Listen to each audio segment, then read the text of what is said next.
Every Monday between 1 and 2 to protest he's innocent and give him some support. So obviously, how long has he actually been incarcerated for? I think he's been on remand for about a year. Has he been on remand for about a year, Nikki? So he's been recently handed over to authorities with regards to this case? Not recently. They've sought to prosecute the case over a long period of time, and he's been on remand during that time.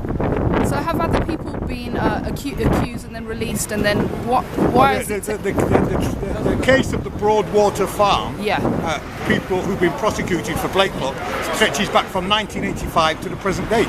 There's a whole series of people that have been subject to prosecution where the authorities have failed and they've been completely acquitted. And then they've basically replaced innocent persons, though, with somebody else. With somebody else. That's what it sounds like. Using the same discredited evidence that failed in the first two trials is being resuscitated and brought back here again today.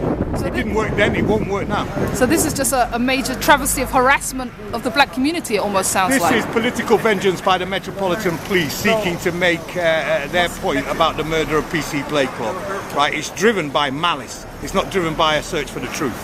And what is the likelihood of getting a fair trial today? Well, I think the evidence is so overwhelmingly weak that I would hope that no sensible jury or indeed a judge would allow this trial to go on much longer. But we'll have to see, you know what British justice is like.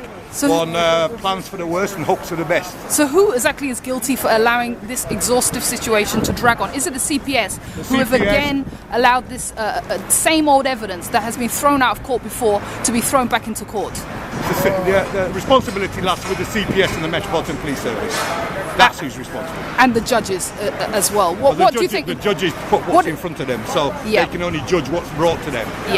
But once he hears the evidence, the responsibility of the judge is to knock the case out of court as a result of the failure of the police and the Crown Prosecution Service to bring the right amount of evidence. And could this be the last day today for this hearing? Any day could be the last day. But this judge seems to be remarkably tolerant of allowing the CPS and weak evidence to continue during this trial. So we'll have to wait and see.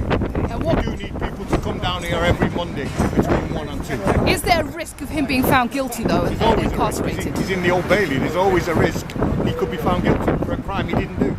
And all those years ago. That's why it's important to get on and support the case now, while there's still a chance of pressuring the Old Bailey.